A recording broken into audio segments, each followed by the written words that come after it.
When we started using plastics about 70 years ago, not much thought, if any, was given to the implications of their lifespan and the fact that they can take centuries to decompose.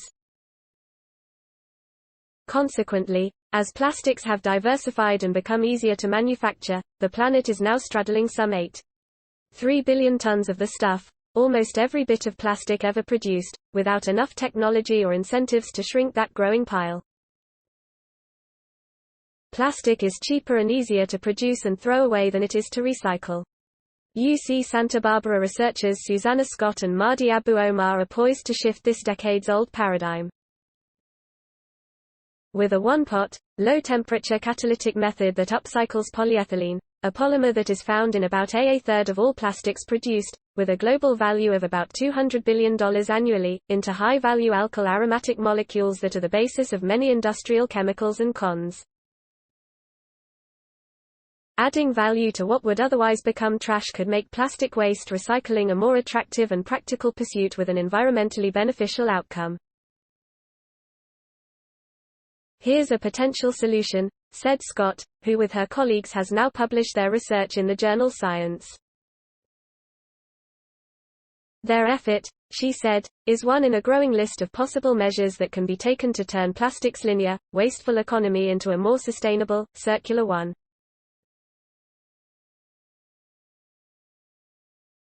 This is a demonstration of what can be done, she said.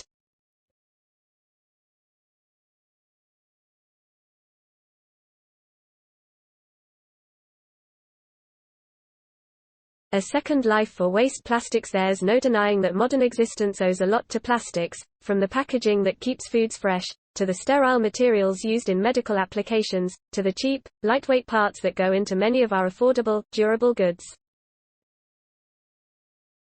There are many positive things about plastics that we have to keep in view, said Scott, a professor of chemistry and of chemical engineering at UC Santa Barbara, who holds the UCSB Mellenchamp Chair in Sustainable Catalytic Processing.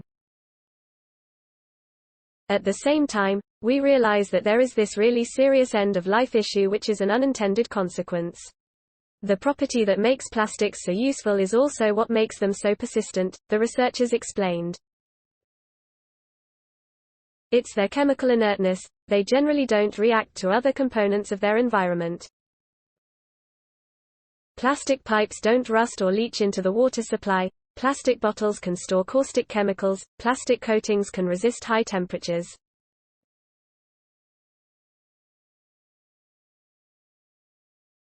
You can put one of these pipes in the ground and 100 years later you can dig it up and it's exactly the same pipe and it keeps your water completely safe, Scott said. But this quality of inertness also makes plastics very slow to break down naturally and very energy intensive to do so artificially. They're made with carbon-carbon, and carbon-hydrogen bonds, and they're very difficult to chemically recycle, explained fellow chemical engineering professor Abu-Omar, who specializes in energy catalysis and holds the UCSB Mellenchamp Chair in Green Chemistry. Though much research effort has been spent on learning how to reduce plastics to their basic components for sustainability purposes, the energy cost has plagued the field for a long time, the researchers said. Even the benefit of converting these building blocks into high-value molecules is limited when it's cheaper to do the same from extracted petroleum. On the other hand, if we could directly convert the polymers to these higher-value molecules and completely cut out the high-energy step of going back to these building block molecules, then we have a high-value process with a low-energy footprint, Scott said. That innovative line of thinking produced a new tandem catalytic method that not only creates high-value alkyl aromatic molecules directly from waste polyethylene plastic, it does so efficiently, at low cost and with a low energy requirement. We brought the temperature of the transformation down by hundreds of degrees, Scott said.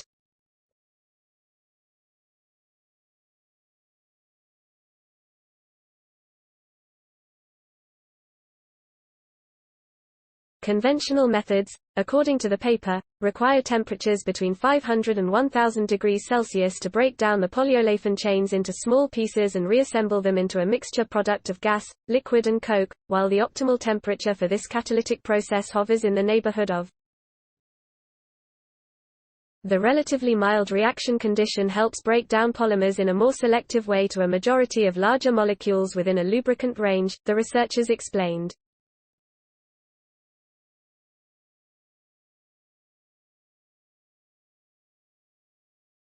And, we simplified the number of steps in the process because we're not doing multiple transformations, Scott said.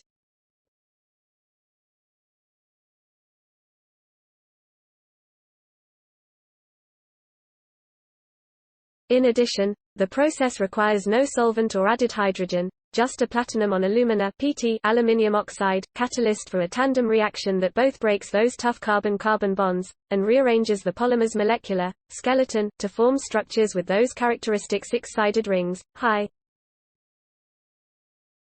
forming aromatic molecules from small hydrocarbons is difficult, added the paper's lead author Fan Zhang.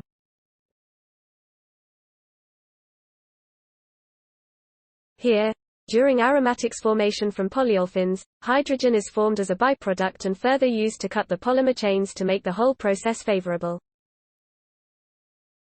As a result, we get long-chain alkylaromatics, and that's the fascinating outcome. This method represents a new direction in the life cycle of plastics, one in which waste polymers could become valuable raw materials instead of winding up in landfills, or worse, in waterways and other sensitive HA. This is an example of having a second use, where we could make these raw materials more efficiently and with better environmental impact than making them from petroleum, Abu-Omar said. Research must still be conducted to see where and how this technology would be most effective, but it's one strategy that could help mitigate the accumulation of plastic waste, recoup their value and perhaps reduce our dependency on the petroleum that plastics come from. We dig a hole in the ground, we produce, we make, we use, we throw away, Abu-Omar said. So in a way, this is really breaking that way of thinking. There's interesting science to be done here that will lead us into new discoveries, new paradigms and new ways of doing chemistry. Quote.